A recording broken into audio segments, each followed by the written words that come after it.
Magandang hapon po sa inyo mga kapatid na tagapakinig ng aking programa. Tayo po ay magpapatuloy sa ating pag-aaral dito sa banal na kasulatan upang makadagdag sa ating kaalaman tungkol sa aral ng ating Panginoon.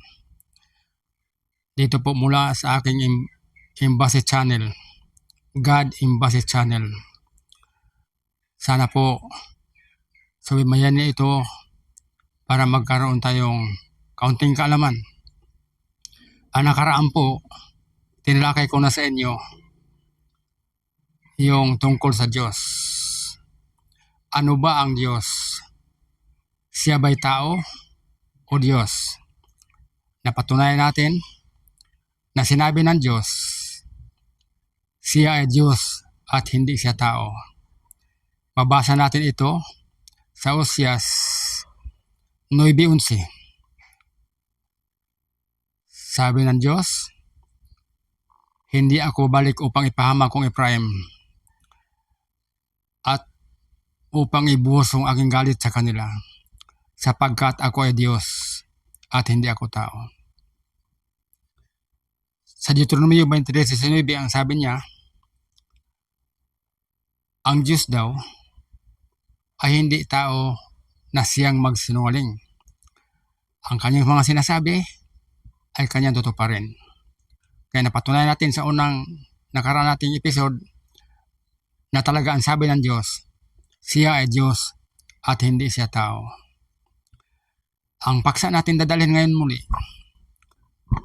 tungkol kay Jesucristo.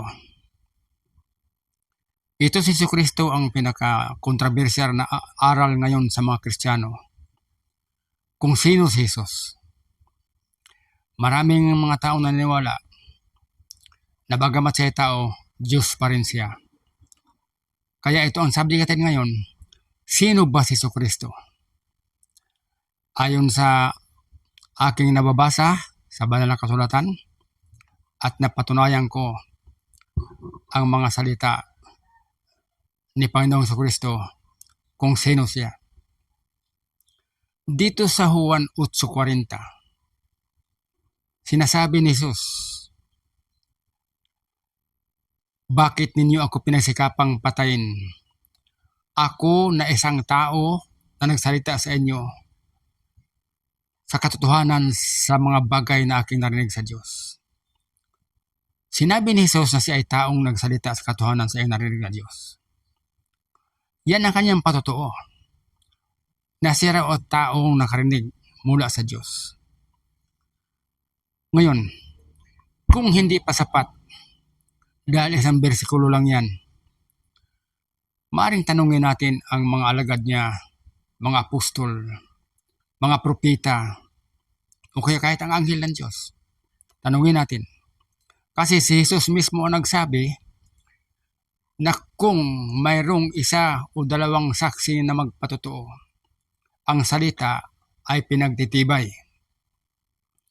Ngayon, tanungin natin dito si Pedro. Sa mga Gawa 2:22. Sinabi ni Pedro, mga laki, mga taga-Israel, dapat malaman niyo ito, na itong si Jesus na taga-Nazaret, ito ay isang taong ginamit ng Diyos upang ang Diyos ay gagawa ng kababalaghan sa pamamagitan niya. Ang ibig sabihin, sabi ni Pedro, tao siya na ginamit siya ng Diyos. Totoo nga naman. Kaya kung Diyos pa siya, bakit pagamit sa Diyos? Kaya maliwanag na totoo ang sinasabi ni Pedro. At si Pedro, isa siyang malapit kay Jesucristo. Kung mayroong mga pastor ngayon nga nagsasabi na si Jesus ay hindi tao, baka mas matalino pa siya kay Pedro. Patuloy tayo. Si Apostol Pablo kaya anong sinasabi niya? Unang Timoteo 2:5. Ang sabi niya, sapagkat mayroong isang Diyos at isang tagapamagitan sa Diyos at sa mga tao, ang taong si Kristo Jesus. hindi sinabi ni Pablo na ang Diyos na si Kristo Jesus na mamagitan sa Diyos at sa mga tao. Sapagkat ang paniniwala ng lahat ngayong Kristiyano, iisa lang ang Diyos, walang iba. Saan siya kukuha ng Diyos tagapamagitan sa Diyos sa mga tao? Ang taong mga Diyos din ang tagapamagitan. Kaya maliwanag mga kapatid, sundan na niyo ako, marami kayong malaman ito. Tanungin kaya natin itong anghel. Ang anghel mismo ng Diyos. Sa Mateo 1:20, alam ba ninyo, nung malaman na buntis si Maria, na malalaman ni Jose, na discourage si Jose, sabi ng anghel, huwag kang ma-discourage kay Maria, sapagkat ang kanyang dinadalang tao ay sa Espiritu. Hindi sinasabi niyang nagdadalang Diyos si Maria, hindi pwede. Mabigat ang Diyos, hindi pwede dala si Maria. Maliwanag yan. Oh. Tanungin kaya natin si Juan Bautista. Si Juan Bautista naniwala na itong Jesucristo tao. Ang sabi niya dito sa Juan 1:30, sabi niya, ito ang sinasabi ko sa inyo nung makita na si Jesus. Itong sinasabi ko sa inyo, nasa hulihan kung mayroon dating na isang taong una pa sa akin. Ang ibig sabihin, mismo si John the Baptist naniniwala na si Jesucristo ay tao. Pero bakit naman ngayon ang ibang karamihang mga Baptist ang paniwala niya si Jesus ay Diyos? Pero di bale, karapatan niyo yan. Hindi ko kaya tulan dyan. Sinabi ko lang sa inyo itong sa Biblia. Dito lang natin pag-aralan. Pag-aralan natin ito. Tanungin kayo natin si Isaias. Si Isaias. Dito si Isaias 53:3. Sabi niya, ang tinutukoy dito maaring si Jesus kasi sabi niya, siya ay dinuhagi, sinaktan, siya sinugatan dahil sa ating mga kasalanan. At siya ay isang taong sanay sa kahirapan. Sino bang tinutukoy nito? Sino ba yung nasaktan? Sino ba yung nasugatan dahil sa ating kasalanan? Di ba si Jesucristo? Kaya mga kapatid, maiksi lang ito ang lahad ko. Maiksi lang ito. Kasi kung tayo ay higit pa sa mga apostol, higit pa tayo kay Kristo, wala tayong ibang mapuntahan. Maging antikristo tayo. Dahil ito si Jesucristo, maliwanag ang kanyang sinasabi at kapanipaniwala. Ang sabi ni Jesucristo dito sa 17:3 ng Juan, sana Ama makilala kanila na ikaw ang tunay na Diyos at buhay na walang hanggan. Diyan lang sa salita ni Kristo na yan. Wala na maraming paligoy-ligoy pa. Kung totoong naghanap tayo ng talagang totoong katotohanan. Bakit pa tayo magpaligoy-ligoy? Kaya, yun nang pagsimba ni Jesus. Dito sa Juan 4:24, 4:24, sabi niya, kayo nagasimba sa Diyos, hindi niyo kilala. Kami nagasimba sa Diyos, kilala namin.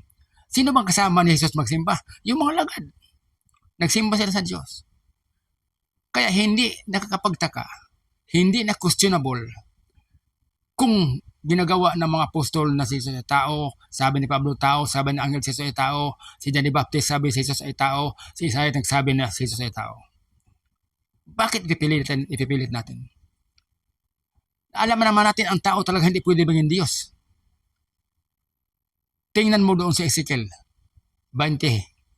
28. Nakalagay dito sa Ezekiel.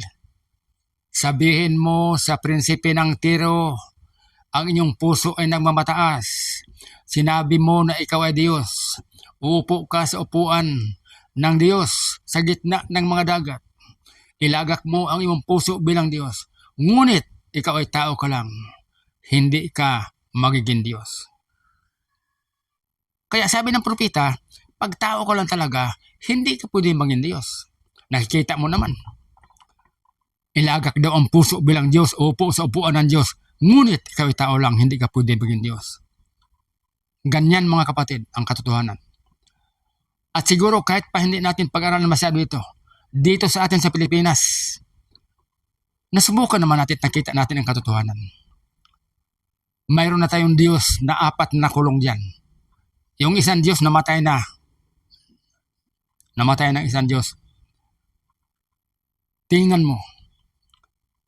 Yung Diyos nasa kulungan, sabi niya, I am the owner of the world today.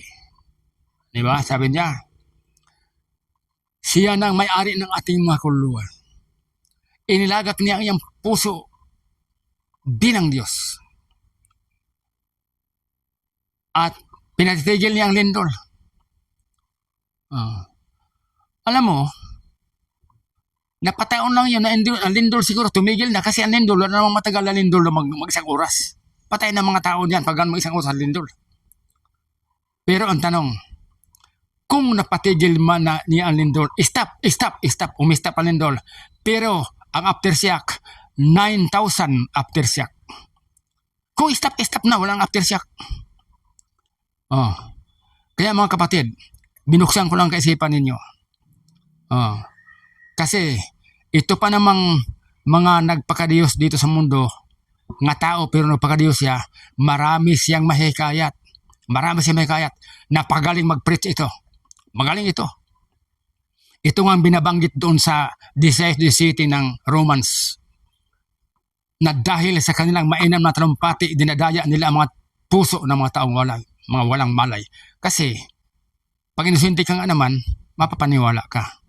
Napakagaling magsalita. Ang totoo lang, kaunti ako madala sa Diyos na ito. Noong kasikatan niya, pastor ako. Nag-usap kami yung kasama ko.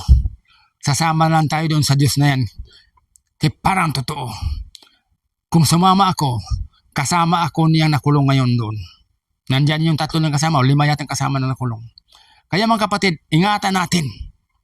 Totoo ang sabi dito sa Biblia na ang tao hindi magiging Diyos.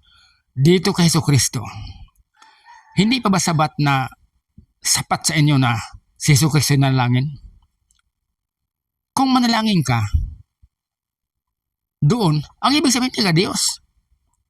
Kung magsimba ka, doon sa Diyos, hindi ka Diyos. Yan ang katotohanan mga kapatid. Kaya kung ako ang Diyos, hindi ako pwede sumibas ka po Diyos. Dahil alam naman natin, there is only one God. Walang ibang Diyos. Ang sabi ng Diyos, maliban sa akin, walang ibang Diyos. Sabi ng iba, simbahin na natin siya. Kasi ipinasimba naman Diyos. Okay lang. Pero alalahanin natin, diyan sa Isaiah 42, versikulo 8, ako ang Diyos, walang iba maliban sa akin. Ang aking kaluwalhatian, hindi ko pwedeng ibigay sa iba. Kaya mga kapatid, sana maunawaan niyo ako. Subaybayan lang ninyo itong aking ilinalahad sa inyo. Kung mag-comment kayo, mag-comment lang kayo. Kung mag-share kayo, kung mag-comment kayo, may sasabihin kayo dito sa akin. Koreksyonan ninyo kung mayroon ikaw koreksyon. Basta magbigay lang kayo ng katotohanan na ebidensya, lalo na kung mabasa niyo sa kasulatan. Pero kung wala kayong mabasa sa kasulatan, mag-comment lang kayo, mag-comment dyan, hindi rin masyadong credible. Kaya mga kapatid, hanggang dito lang. Sa inyong nagsubaybay, huwag kayong umalis kaya marami pa akong ilalahad dyan. Marami pa tayong pag-uusapan dyan. Sa sunod, pag-uusapan natin yung ibang Hesus. Yung ibang Hesus, pag-usapan natin dyan. Yung ina ng Diyos, pag-usapan natin dyan. Marami pa tayong pag-usapan dyan. Kaya mga kapatid, hanggang dito lamang. Ako po nagpasalamat sa inyo kung pagtiisan ninyong subaybayan at pakinggan ang vlog na ito. Dahil nakakatulong ito sa inyo, marami pong salamat. Magandang hapon sa inyo lahat.